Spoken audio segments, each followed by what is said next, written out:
transforming your business with Google Workspace. I wanted to start off by just introducing my team. You've probably met some of them. Hopefully they welcomed you when you came here and they gave you some swag and whatnot. Isabel and Desmond were on the door. We have Dan and Bruna who are taking photos and video. They're from our marketing team. If anyone doesn't want to be filmed, do let our team know. We can make sure you're not in any of the photos. Noelle is our Google trainer, and she's going to be running the little Gemini stand out there. I think some of you might even have been speaking to herself and Eric, who's our account manager. And they're going to give you the opportunity to check out some of the Gemini, which is Google's AI. They're sort of competing product for Copilot, if you're familiar with that, or ChatGPT.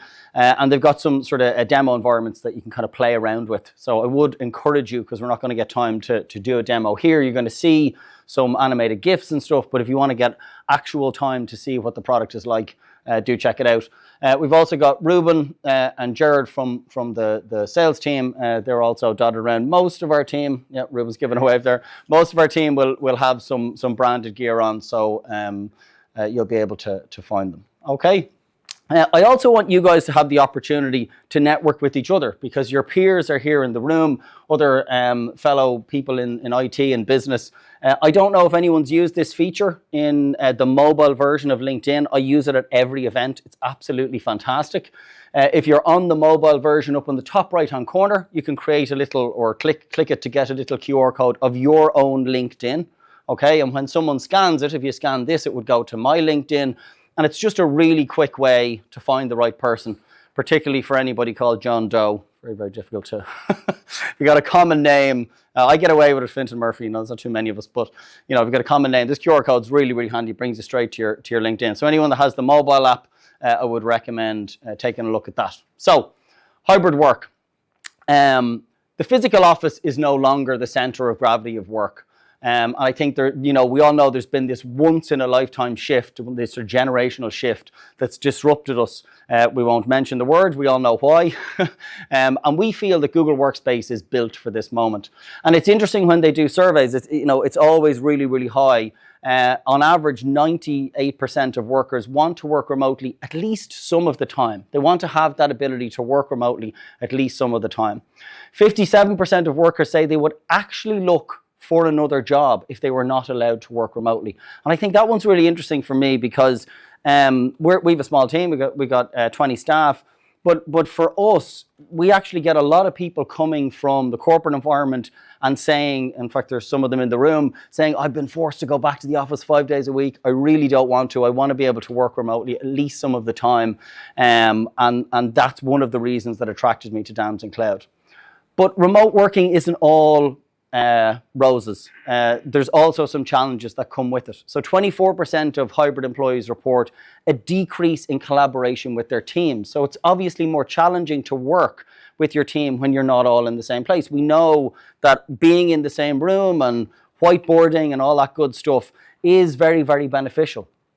21% of hybrid employees say that it has impaired some of their working relationships. So that sort of water cooler environment that we talk about, where those serendipitous things that happen, and when you bump into someone, we don't get those things with remote working. And then the other piece is around security. And I think this is really important and probably very important to a lot of people in the room. 73% of executives say that they feel or fear that remote work poses a security risk. So we have these challenges that we need to solve when it comes to remote working. On top of that, we have this massive AI boom. 61% say that they're going to use or plan to use generative AI within their work in the next 12 months. I think we saw that in the poll that we just did. Many of you actually already have. Probably those people that haven't or aren't sure are probably going to be using it at some point. So we know that organizations are struggling to get hybrid right. People are trying lots of different things, but also people are struggling with how they can effectively implement AI within their businesses. And so we kind of see three areas that I've kind of gone through there that the stats sort of show out. We need to bridge this gap between teams that are working remotely and working in the office. And particularly when you get things like a sum of a team going into the office, and even us as a fully remote company have experienced this, where some of us will go into the WeWork and we have some people who want to join remotely. How do we make those people feel connected into the room as if they're there with us? And how does the technology that we have support that? Synchronous work is also no longer the only way to bring people together. So asynchronous work being, work that's happening not necessarily at the same time, like collaboration on a Google Doc. Asynchronous, the perfect example is email. Synchronous work, we're all working on it at the same time. And so with different time zones, with people working more flexibly, we're not all working at exactly the same time on whatever the project or the thing is. And then we have security. So securing your environment, and that cloud approach, we feel, is the best way to approach that. So Google Workspace, how does it solve many of these challenges? Well, I wanted to start by just talking about how much Google Workspace has grown. I was talking about that with some of you at the start. There's now 3 billion users using Google Workspace every single day, and 10 million paying customers across the globe. And the other interesting thing for me, I think, is this sort of next generation as well. We have this next generation of workers who find that Google Workspace is actually preferred by them. And 75% prefer Google Slides. And I think it's, for me, it's that long game that Google has played. They've got 140 million students and teachers. My son is 15 now. Microsoft to him is Xbox. He doesn't use Microsoft Office in terms of the productivity. He's only ever used Google because that's what he's used in school. It's more than likely what he's going to use in college. And so that generation has already started coming into the workforce, and their expectation is, where's my Google Docs? Where's my Google Slides? 86% of graduates in a recent survey, again, said that they prefer using Google Docs over other systems. And I really like this one. 92% of teams that implemented Google Workspace said that real-time collaboration has become the standard for their teams post-implementation. This is probably my favorite stat. It's from 2022. I don't know if anyone's familiar with the Forbes billion-dollar list, where they list out the unicorns, the companies that are going to be the next billion-dollar startups. And in 2022, 96% of the Forbes next billion-dollar list were using Google Workspace. I think that's really interesting. The question I always ask companies on Microsoft is, what do these guys know that we don't? What is it that we're missing here that these companies that have rapid growth, that are able to expand quickly and grow really fast, that are disruptors in their industry, the likes of Uber and Spotify and Netflix, all of these companies use Google Workspace to get their work done, and say that they couldn't do what they do without it. So how is Google Workspace different? Well, I think firstly, it's cloud native. So its architecture is actually born on the cloud. And so we have that zero trust architecture that ensures, from a security standpoint, that it's easier to keep your data secure.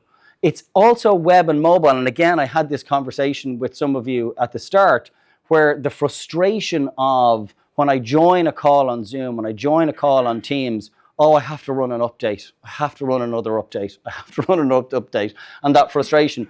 Google is in the web browser. There is no update to run. I just click the link and I join the call. And that lack of friction that we get with technology. IT teams often say when they implement Google that it moves them from being those break fix guys to being, how can I help transform a team? How can I transform the business?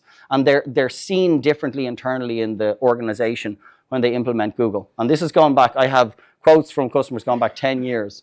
And so web and mobile is the norm. We also have that technical digital sovereignty control. Google's controls over your data. And again, we got a lot of people moving from SharePoint and OneDrive because they feel within the Google environment, they can control and know more of where their data is and who has access to it. And again, all of this is sitting on Google's global infrastructure, the same infrastructure that is running google.com, that has that uptime, that security. It's all running on that global infrastructure, and you benefit from that immediately when you implement Google Workspace. Organizations choose Google Workspace not simply to replace their existing tools, but to actually transform their organizations.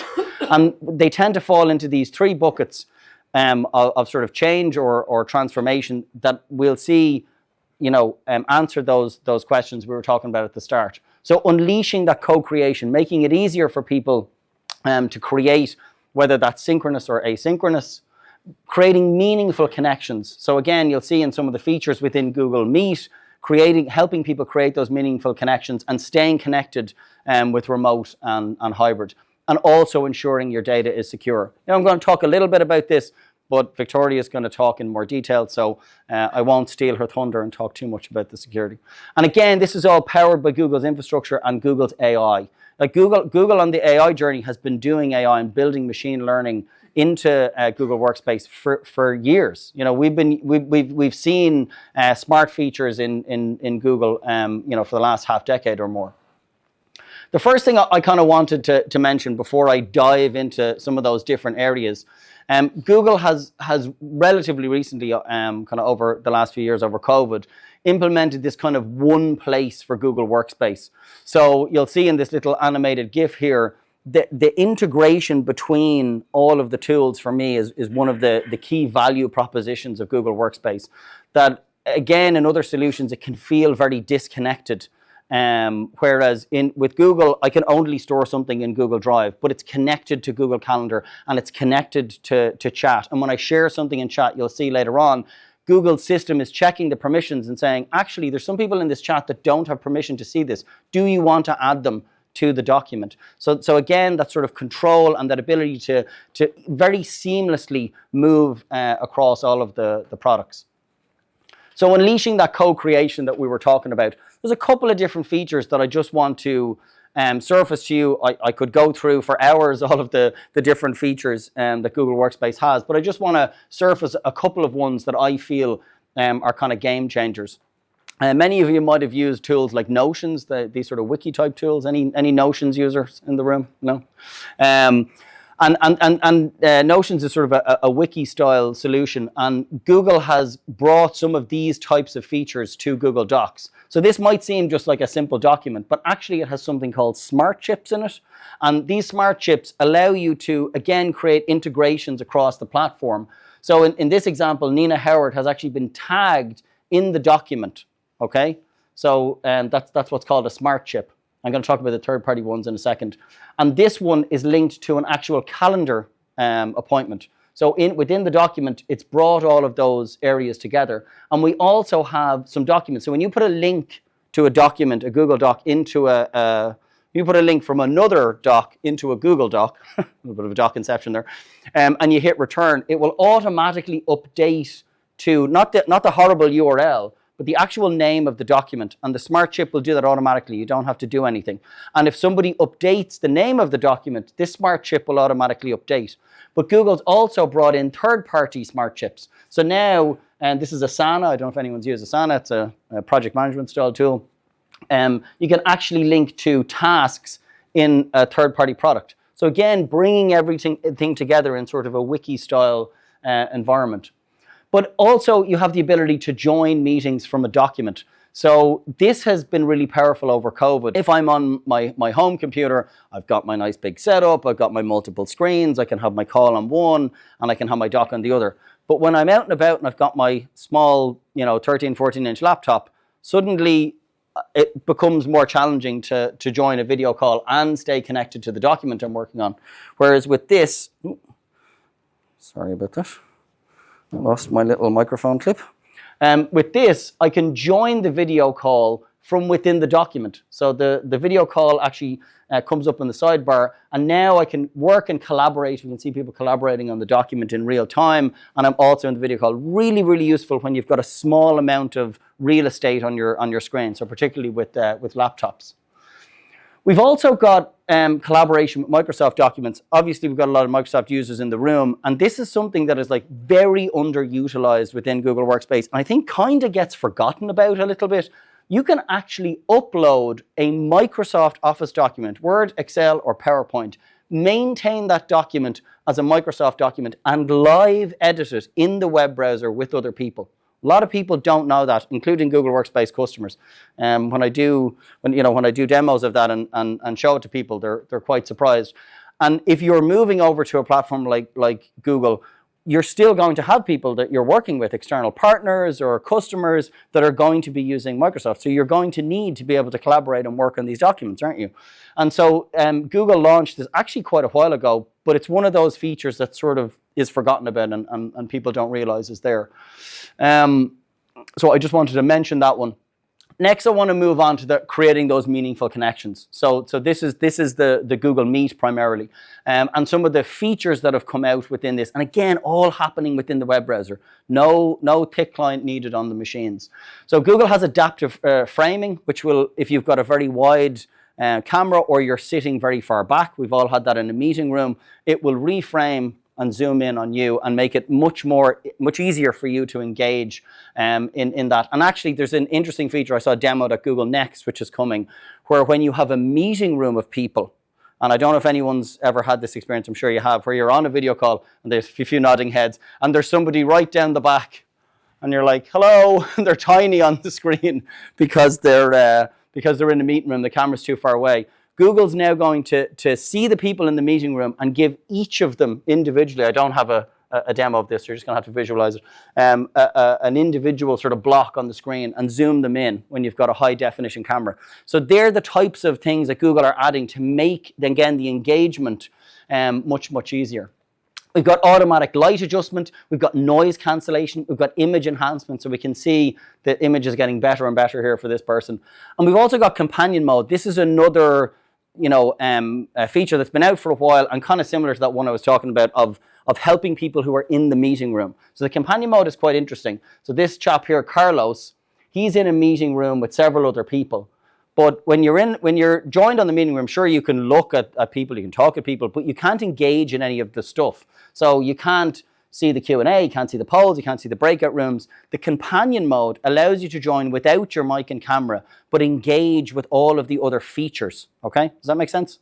So that means that now this person can do whiteboarding, they can see the transcription, they can look at the recording if there's recording happening, but particularly the Q&A and polls and the breakout rooms. So again, trying to help people connect who are maybe remote and hybrid, and we've got multiple, we've got some people remote here and we've got some people in an office. So those types of features, that ability of Google to look and see where are these challenges and how do we solve them within the platform. And again, all running within the web browser. We've got recording in Google Meet, and that's in a lot of the products, and transcription. So Google will transcribe your meeting if you want. And now with Gemini, which we're going to be showing later on and that you can go take a look at, Gemini will actually note take. So not just a transcription, but actually a professional note taker for you, and do action items as well. Which is quite cool. As I said, I'm going to touch on security, but not too much, don't worry. So just a little bit on the security. Again, it's built on that same infrastructure that Google.com is on. We've got intelligent tools to let security teams focus on what matters and not doing that sort of firefighting that often happens within organizations. We've got machine learning within Google. Again, Google also has Gmail for consumer users, so they're identifying those threats across the world, and they're really able to reduce that. I mean, I think this stat here for phishing attempts for Google's advanced protection program, they have no reported compromised accounts for anyone that uses the Titan keys and the advanced protection program, which is something you can just sign up to. And then the other piece is that one single simple admin console. And for anyone that's used Office 365 admin console, this is going to be, really easy to transfer those skills. That's often a concern that Microsoft admins have. You're not going to have to completely relearn anything. It's going to be very intuitive, and that one console to sort of administer everything. I did want to show just one or two end user security features that I know Victoria isn't going to show, and it just shows it from that end user point of view. So one of them is sharing something in a space, which is kind of like Google's equivalent of Slack or Teams, that sort of chat, and the access control. So in this example here, again, we've got Nina Howard. This person's sharing the marketing campaign brief, and when they go to share it, as I said earlier, I mentioned this at the top of my talk, the system, Google system recognizes that these people aren't actually on the document. So I don't know if anyone's ever had that where you send a link and then somebody clicks and you go, I can't access that. Can you give me access? I got to add you. I see a few laughing faces. So obviously that's happened to people. The system is actually checking on the back end and going, these people don't have access. Do you want to add them? Now you can still send it and not give them access. I don't know why you do that, but you could. But you can send the message and it will automatically add them. Now, the person goes to do that, but something else kicks in, a DLP rule, a data loss prevention rule, for those non-technical in the room, which is sort of a trust rule that stops data being lost or leaving your organization. And so what it said here is this message contains sensitive content. As an administrator, you can decide what you want this message to say. You can send it anyway, or you can have it restricted so that it's impossible for the person to send it. Obviously, as a DLP rule, the IT team can decide whether they just warn the person or they actually stop it from happening. You can also have it reported to your data loss protection person. And then also now Google has client-side encryption. So this particular file is actually encrypted with the individual or the company's own encryption keys, so that even Google, if they wanted, couldn't read the information, or anybody could read the information. I'm going to briefly talk about Gemini. As I said, we do have some little Gemini demo area out there if you want to take a look at that. Gemini is Google's new AI solution. And it's kind of a brand. You'll see it across Google Cloud and some of the other areas. I'm talking about Gemini for Google Workspace, just if you're doing some Googling on it. So in this example here, you can see somebody has put in a little prompt to write something.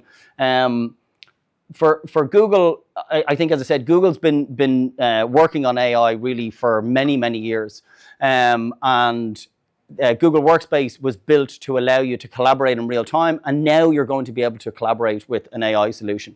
With Gemini is Google's Workspace, a powerful way of working and embedding it across the applications. You're going to see how you can engage with it directly, but also across the applications as well, and it's going to help you write, visualize. So the kind of different areas it does is helping you write emails, helping you visualize presentations and creating impactful presentations more easily, expressing yourself on calls, as well as some of the transcription and note-taking features I was talking about, creating a brief for a customer, as an example, within Google Sheets. So being able to quickly organize your information within Google Sheets, and then also within Google Docs, again, using the prompts to be able to quickly write, in this example, a sales proposal. So I did a screenshot of this. This is gemini.google.com. If you have a Gmail account, you can go and check this out now yourself. And you can use it. Do bear in mind, if you're using the free edition, you are also training the model. So don't go uploading your corporate data to it. If you're on the paid edition, you're not. So in this example here, I just said, imagine you're a sales rep for a hotel chain in Dublin. Create an outreach email to local businesses focused on upselling our meeting room space. Our meeting rooms have TV, Wi-Fi, tea and coffee is included in all bookings. And we also have amazing views of Dublin City, and it's considered a bright and open space. And you can see it immediately wrote that. By the way, the optimum prompt length is 21 words, okay? That's what Google have found. And that's, I believe, the same across other solutions as well, although it may vary a little bit. But if it's too short, you haven't given the prompt enough information. If it's too long, you can confuse them. So 21 is considered, around 20 is considered the best. So you can see it's very, very quickly produced this for me. So what's interesting with Gemini.com is it's multi-prompt, so I can actually follow up and say, okay, I like that, but can you do X, Y, or Z now? So the Gemini.com is quite useful for that. And then I can export that to an email or to a doc. But I've also got it across all of the applications as well. So in this example here, it's actually embedded into Google Docs. So without having to go to some other space, do it, export it, move it across, I can actually have it produce something directly from the application. And these are little chips as well. So not only can it produce content like a letter, it can also add in chips that allow you to put in, say, a company name or something across the document, which is very, very valuable. It's also available on mobile. I quite like this feature, the formalized one. So you might have noticed, you'll notice when this goes through here, and this kind of blank page piece where you're a little bit stumped and you want to write an email quickly. This person has just put in 3 little bullet points and asked it to formalize. So you can formalize or elaborate. It's not just the prompting. And the formalize feature is quite cool. So you can sort of write the kind of what's in your brain, just do a brain dump of the email you want to write very informally, maybe even a bit of a vent if you're feeling annoyed at the person. And then you can say to Google, formalize this for me, and it will make it professional and remove all of the exclamation marks. And our trainer Noelle had a fantastic example that she showed us the other day that had lots of exclamation marks and questions and things like that. And when she formalized it, it turned it into an email that was absolutely ready to send, and just from that brain dump. So this feature is really nice for me, that it's not just, you know, you can do bullet point, I'm feeling lucky. It's not just that I have to think of a whole prompt. With the email one, it's really, really powerful. For me, I've been able to write emails much faster using this. Then we also have image creation in Google Slides. So again, that sort of time-consuming piece of particularly of creating visuals can be a challenge. So in this example, the person for some reason wants a giraffe in front of the Eiffel Tower. Don't ask me why, but they do, and it's produced an image very quickly, and then they can select it and put it straight into the presentation. So and there's also different styles as well. So if you have time, go and check out the demo. You can see how you can sort of change the styles and things like that.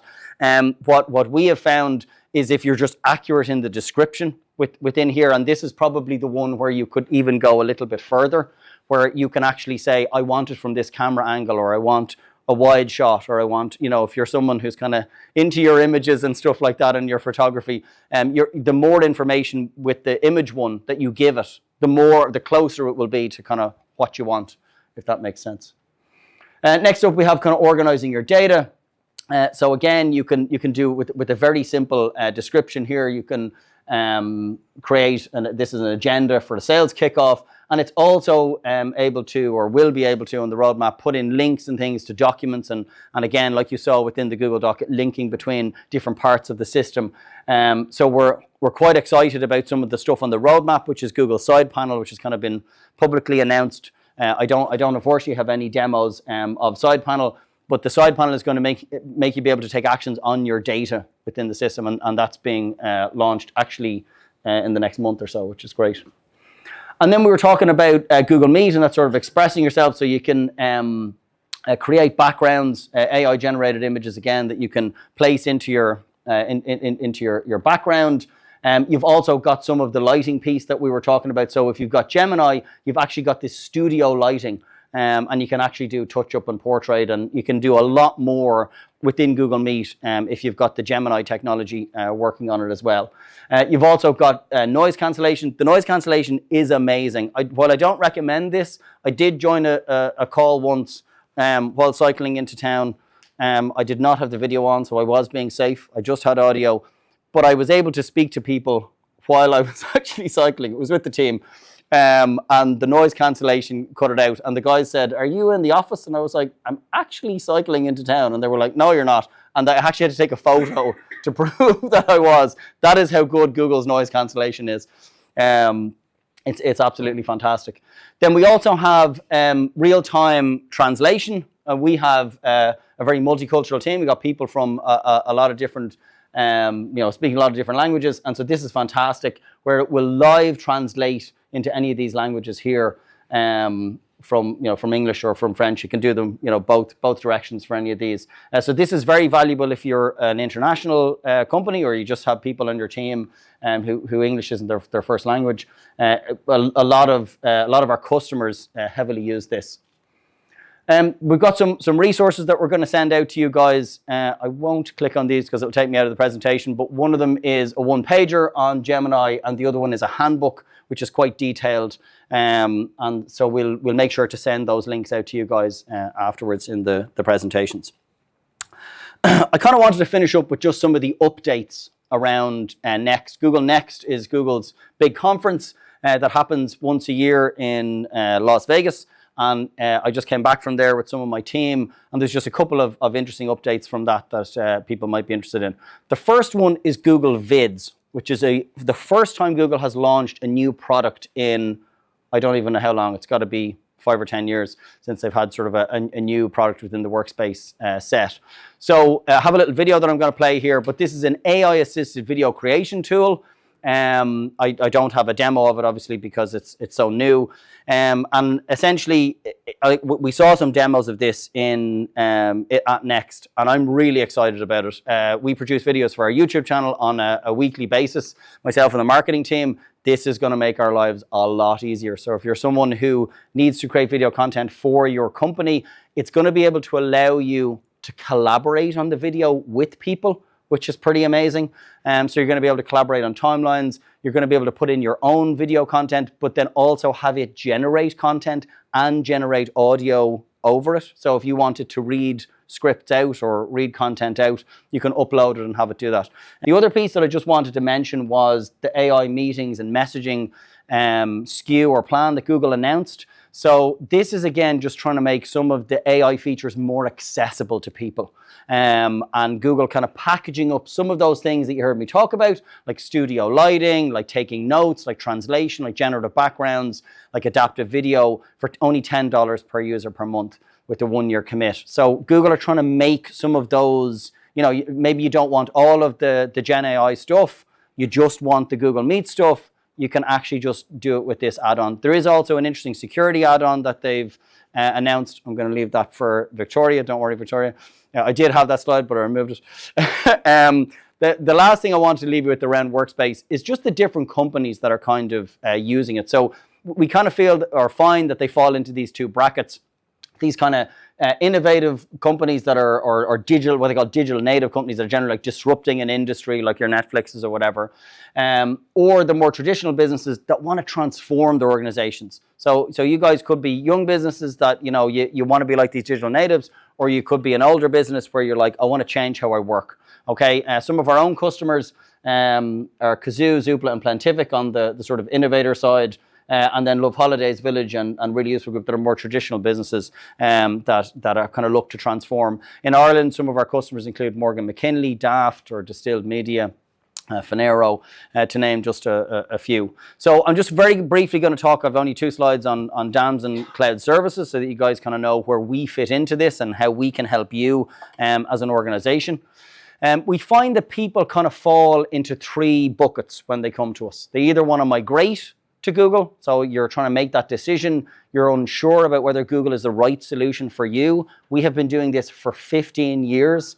I've been working for 20 years in IT, and 15 years of my career has been Google. So we know, and I will be the first to say, this isn't going to work for you. Looking at how you work, Microsoft's fine. That's the solution for you. So I think, I always say to people, your business, we know Google, and it's the combination of those 2 things is what we're kind of looking for. Security as well. We get customers coming to us who are looking to secure their platform, whether that's moving from Microsoft to Google and increasing their security, or adding Google as an add-on. I think it's interesting. I'll talk about some of the plans later on. There's a plan called Google Enterprise Essentials, which is essentially, no pun intended, Google Meet and Chat and some of the docs, some of the sort of drive and collaboration piece. So if you're a company that wants to stick with we were talking about Outlook earlier on, some people can't give up their Outlook. If you want to stick with your Outlook and all that kind of stuff, and you don't want to move the email away, but you know what, you'd love Google Drive, or you'd love Google Meet and the Gemini add-ons, or you'd love to implement Google Chat instead of Slack or Teams or something like that. Google have given you the ability to do that. They announced that SKU over COVID. That was the first time they've ever sort of separated it out. The last one is Succeed. This is often companies that are already on Google Workspace, and they really are looking to leverage or improve the return on investment from the product. So they want training, they want enablement. It's all the change management, which is essentially Noel's team. And that's the sort of other area that we find customers come to us for. The kind of services within that, I'll run through these quickly. That's strategy and advice, whether that's on Google or whether you're on Microsoft and you're trying to decide whether it's right for you. Support and migration. We can de-risk your migration to Google because we've done this thousands of times. Change management and transformation, really, really important when you're making any change in IT, but particularly if you're moving to a new product like Google. Security reviews, one of the biggest, our teams do security reviews every single week. We're absolutely flat out with security reviews. We're booked up for the next 2 months. Third-party solutions. We also sell third-party solutions around Google, so we can be that one-stop shop, whether it's management or you want Jump Cloud to get rid of your Azure AD or you want backup like AFI. We can be that single vendor for you. And then finally, training. I mentioned the training earlier on. Obviously, when you're implementing a new product, training is very, very important. And really, we're trying to package all of these things together to try and help customers be successful. I recommend that you check out our website, Achieving Success with Google Workspace. We also have a page on here that has all of the different plans. We don't have those specialized plans. We're working on that page at the moment, aren't we, Dan? For frontline workers, if your business is frontline workers, or the Enterprise Essentials ones I spoke about. But these are the kind of standard plans that you'll see mirror Microsoft's pretty much. We also have a YouTube channel. We produce videos on Google every single week. We are up to nearly 300 videos. We're 4 videos away from 300. We have 6,000 subscribers, so 6,000 people think our videos aren't shit. So, that's good. So maybe check them out. There could be some good ones on there. And we do some stuff like comparing Zoom and Meet and Office 365 and Google and stuff. So I would recommend, don't knock the water over, Fintan. Would recommend checking those out as well. So thanks very much for your time. I'm going to hand over to Victoria now. Much appreciated. And if you have questions, please do pop them in.